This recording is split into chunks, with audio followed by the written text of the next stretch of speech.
গত 10 জানুয়ারি বাফেলোর 1276 ইস্ট ডেলাফান এভিনিউতে বিসমিল্লাহ boutique of buffalo ইনকের শুভ উদ্বোধন হয়েছে। উদ্বোধনী অনুষ্ঠানে প্রধান অতিথি হিসেবে উপস্থিত ছিলেন বাফেলোর মেয়র ক্রিস ক্যানলন। এছাড়াও উপস্থিত ছিলেন স্থানীয় বাংলাদেশি কমিউনিটির বিশিষ্ট ব্যক্তিরা। ফিতা কেটে উদ্বোধন করেন মেয়র ক্রিস ক্যানলন। উদ্বোধনী অনুষ্ঠানে দোয়া পরিচালনা করেন বায়তুল আমান মসজিদের ইমাম ও খতিব ASM সিরাজুল ইসলাম। তিনি হালাল ব্যবসার গুরুত্ব সম্পর্কে সংক্ষিপ্ত আলোচনা করেন। বুটিকটির কর্ণধার মোহাম্মদ সাব্বির প্রতিষ্ঠানের সাফল্যের জন্য স্থানীয় কমিউনিটির দোয়া ও সহযোগিতা কামনা করেছেন।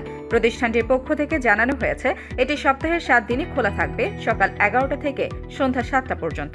বিসমিল্লাহ বুটিকে শাড়ি, জুয়েলারি, 3 পিস, আবায়া, পাঞ্জাবি, টুপি এবং বিভিন্ন ইসলামিক পোশাক সহ দেশীয় ঐতিহ্যবাহী পণ্য পাওয়া যাবে। পাশাপাশি বিভিন্ন বিশেষ উপলক্ষে এক্সক্লুসিভ কালেকশন রাখারও ঘোষণা দেওয়া হয়েছে। স্থানীয় বাংলাদেশি কমিউনিটির প্রতি ব্যবসায়িক সহযোগিতার আহ্বান জানিয়ে মোহাম্মদ সাব্বির বলেন, আপনাদের সমর্থনই আমাদের এগিয়ে যাওয়ার প্রেরণা।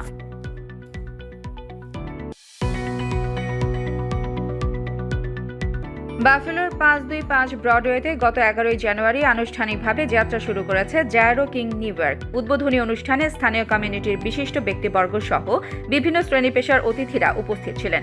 অনুষ্ঠানে গ্র্যান্ড ওপেনিং উপলক্ষে বিনামূল্যে খাবার পরিবেশন করা হয়। জায়রো কিং নিউ ইয়র্ক তাদের মেনুতে chicken burger, cheese burger, mixed gyro sandwich, chicken gyro sandwich, samosa, singara সহ মোট 35টি ফ্রেশ এবং সুস্বাদু আইটেম রেখেছে। এছাড়াও এখানে নিত্য প্রয়োজনীয় গ্রোসারি, জুয়েলারি, ঘড়ি, মোবাইল অ্যাক্সেসরিজ এবং গিফট আইটেম পাওয়া যাবে। রেস্টুরেন্টটির অভিজ্ঞ শেফরা প্রতিদিন গ্রাহকদের জন্য 100% ফ্রেশ খাবার পরিবেশনের নিশ্চয়তা দিয়েছেন। প্রতিষ্ঠানটি স্থানীয় বাংলাদেশি কমিউনিটির সহযোগিতার আহ্বান জানিয়েছে। জায়রো কিং নিউ ইয়র্ক প্রতিদিন সকাল 10টা থেকে রাত 3টা পর্যন্ত খোলা থাকবে। তাদের লক্ষ্য কাস্টমারদের সন্তুষ্টি নিশ্চিত করা এবং বাফেলোর ফুড সার্ভিসে নতুন মান যোগ করা।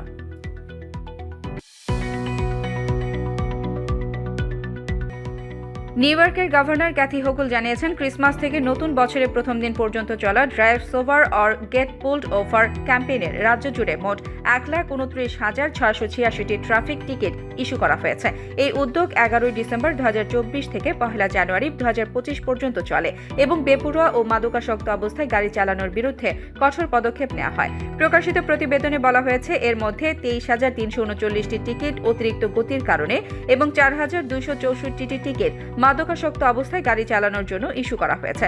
গভর্নর হুকুল বলেন, অপ্রয়োজনীয় ট্রাফিক ভঙ্গের কারণে জীবন ঝুঁকিতে পড়ে, যা পুরোপুরি প্রতিরোধযোগ্য।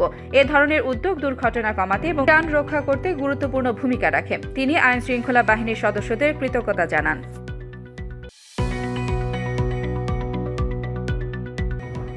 যুক্তরাষ্ট্রের অভ্যন্তরীণ রাজস্ব পরিষেবা আগামী 27 জানুয়ারি থেকে ট্যাক্স রিটার্ন গ্রহণ ও প্রক্রিয়াকরণ শুরু করবে।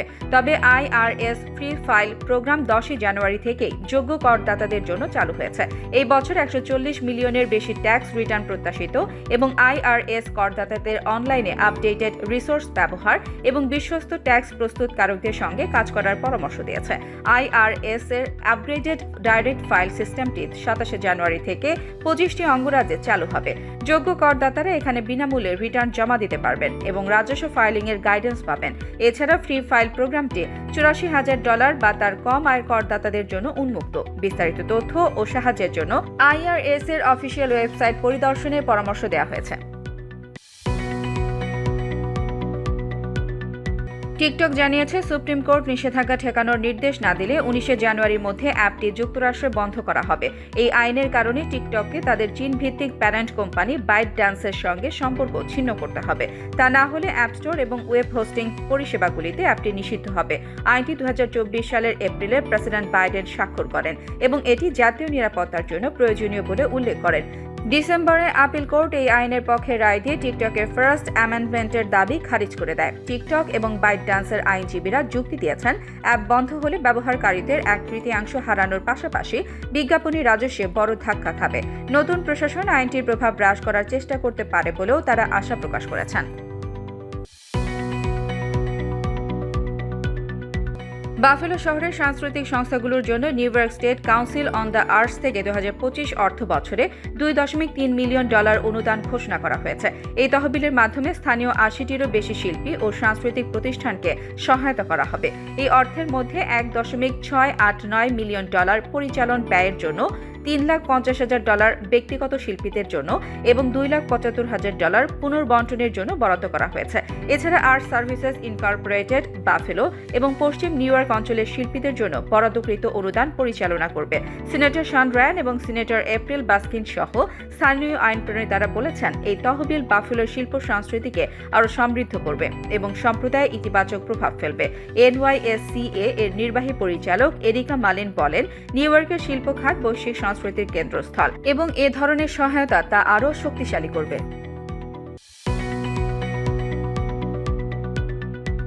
বিশেষ council Jack Smith president Donald ট্রাম্পের বিরুদ্ধে দুটি ফৌজদারি তদন্ত সম্পন্ন করে ডিপার্টমেন্ট অব জাস্টিস থেকে গত শুক্রবার পদত্যাগ করেছেন। স্মিথের পদত্যাগের কথা একটি আদালতের নথিতে উল্লেখ করা হয়, যেখানে ডিওজে বিচারক আইলিন ক্যানোর নিষেধাজ্ঞা প্রত্যাহারের আবেদন জানিয়েছে। অ্যাটর্নি জেনারেল মেরিক গারল্যান্ড স্মিথের প্রতিবেদনের একটি অংশ প্রকাশ করতে চান, যা 2020 সালে নির্বাচন উল্টে দেওয়ার প্রচেষ্টা নিয়েছিল। তবে ট্রাম্পের মালিকানাধীন গোপন নথি সম্পর্কিত আরেকটি অংশ প্রকাশ বন্ধ রাখা হবে। স্মিথের পদত্যাগের মাধ্যমে ডিওজের ইতিহাসের এক গুরুত্বপূর্ণ অধ্যায়ের সমাপ্তি ঘটল। তবে আদালতের আদেশ ও ট্রাম্পের পুনর্নির্বাচনের কারণে তার মামলা এগোয়নি। গারল্যান্ডের প্রতিবেদন প্রকাশ এখন আদালতের রায়ের উপর নির্ভর করছে।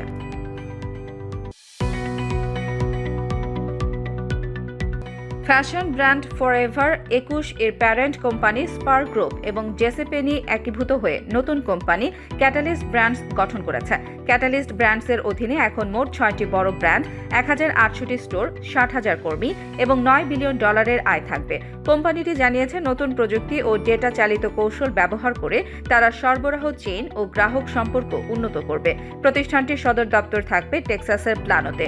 কোম্পানির সিইও মার্ক রোজেন বলেন, আমাদের লক্ষ্য আধুনিক উদ্ভাবন এবং শক্তি দিয়ে গ্রাহকদের আরও উন্নত অভিজ্ঞতা প্রদান। কোম্পানিটি তাদের গ্রাহকদের জন্য ব্যক্তিগতকৃত কেনাকাটার অভিজ্ঞতা, ক্রেডিট কার্ড প্রোগ্রাম এবং ক্রস বিক্রয়ের সুযোগ তৈরির পরিকল্পনা করেছে।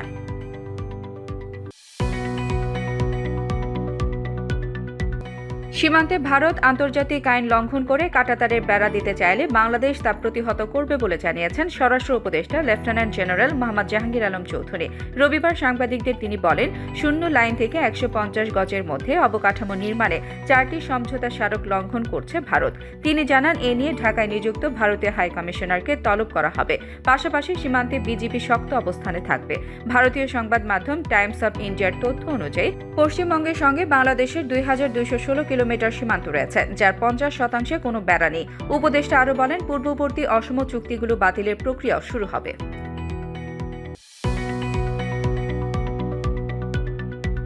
যুক্তরাজ্যের ক্ষমতাসীন লেবার পার্টির মন্ত্রী টিউলিপ সিদ্দিককে বরখাস্ত করার জন্য প্রধানমন্ত্রী স্যার কিয়ার স্টারমারের প্রতি আহ্বান জানিয়েছেন কনজারভেটিভ পার্টি নেতা কেমি ব্যাডিনোজ।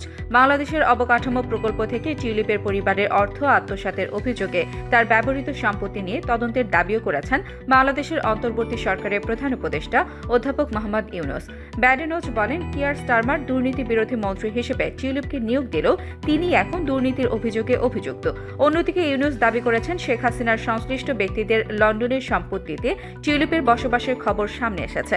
এ বিষয়ে টিউলিপের ক্ষমা চাওয়া এবং সম্পত্তি অবৈধ হলে তা সরকারের কাছে ফেরত দেওয়ার আহ্বান জানান তিনি।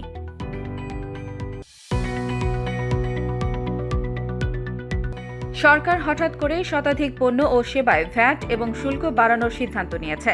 এর ফলে মোবাইল ফোন, ইন্টারনেট, জামা কাপড়, রেস্তোরাঁর খাবার ও ওষুধ সহ বিভিন্ন খাতে মানুষের খরচ বাড়বে। অর্থনীতিবিদরা মনে করছেন, রাজস্ব ঘাটতি পূরণ এবং IMF এর শর্ত মেটাতে সহজ পথ বেছে নিয়েছে সরকার।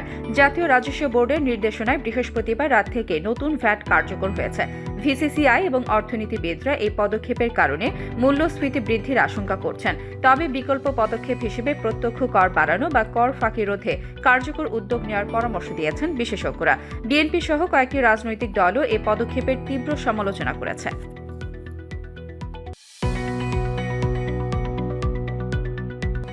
যুক্তরাষ্ট্রের ওয়াশিংটন ডিসিতে 5 ও 6 ফেব্রুয়ারি 2025 অনুষ্ঠিতব্য ন্যাশনাল প্রেয়ার ব্রেকফাস্ট অনুষ্ঠানে বিএনপির ভারপ্রাপ্ত চেয়ারম্যান তারেক রহমান, মহাসচিব মির্জা ফখরুল ইসলাম আলমগীর এবং স্থায়ী কমিটির সদস্য আমির খসরু মাহমুদ চৌধুরী আমন্ত্রণ পেয়েছেন। বিএনপির মিডিয়া সেলের ভেরিফাইড ফেসবুক পেজে এবং দলের চেয়ারপারসনের প্রেস উইংয়ের সদস্য শাহরুল কবির খান এ তথ্য নিশ্চিত করেছেন। উল্লেখ্য, ন্যাশনাল প্রেয়ার ব্রেকফাস্ট যুক্তরাষ্ট্রের একটি বার্ষিক অনুষ্ঠান। এটি সাধারণত ফেব্রুয়ারি প্রথম বৃহস্পতিবার ওয়াশিংটন ডিসিতে অনুষ্ঠিত হয়।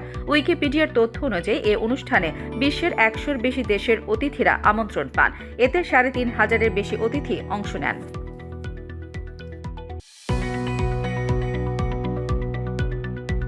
নাজমুল হোসেন শান্তকে অধিনায়ক করে আইসিসি চ্যাম্পিয়ন্স ট্রফির জন্য 15 সদস্যের দল ঘোষণা করেছে বাংলাদেশ ক্রিকেট বোর্ড। দল ঘোষণার সময় প্রধান নির্বাচক গাজী আশরাফ হোসেন লিপু জানান, দল নির্বাচন করা হয়েছে বর্তমান পারফরম্যান্স ও দলের প্রয়োজনীয়তা বিবেচনায়। বাংলাদেশ দল নাজমুল হোসেন শান্ত, সৌম্য সরকার, তানজিম হাসান, তাওহিদ হৃদয়, মুশফিকুর রহিম, মাহমুদুল্লাহ রিয়াদ, জাকির আলী অনিক, মেহেদী হাসান মিরাজ, রিশাদ হোসেন, তাসকিন আহমেদ, মুস্তাফিজুর রহমান, পারভেজ হোসেন ইমন, নাসুম আহমেদ, তানজিম হাসান সাকিব এবং নাহিদ রানা। সাকিব আল হাসানকে দলে না রাখার কারণ ব্যাখ্যা করে লিপু বলেন, সাকিবের বোলিং অ্যাকশন নিয়ে চলমান সমস্যার কারণে তিনি কেবল ব্যাটসম্যান হিসেবে খেলতে পারতেন। টিম কম্বিনেশনের জন্য শুধুমাত্র ব্যাটসম্যান হিসেবে তাকে অন্তর্ভুক্ত করা সম্ভব হয়নি। এছাড়া সাম্প্রতিক পারফরম্যান্স এবং অন্যান্য বিষয় বিবেচনা করা হয়েছে। এদিকে নতুন দল নিয়ে চ্যাম্পিয়ন্স ট্রফিতে বাংলাদেশ দলে ভিন্নধর্মী কৌশল দেখা যেতে পারে বলে আশা প্রকাশ করেছেন নির্বাচকরা।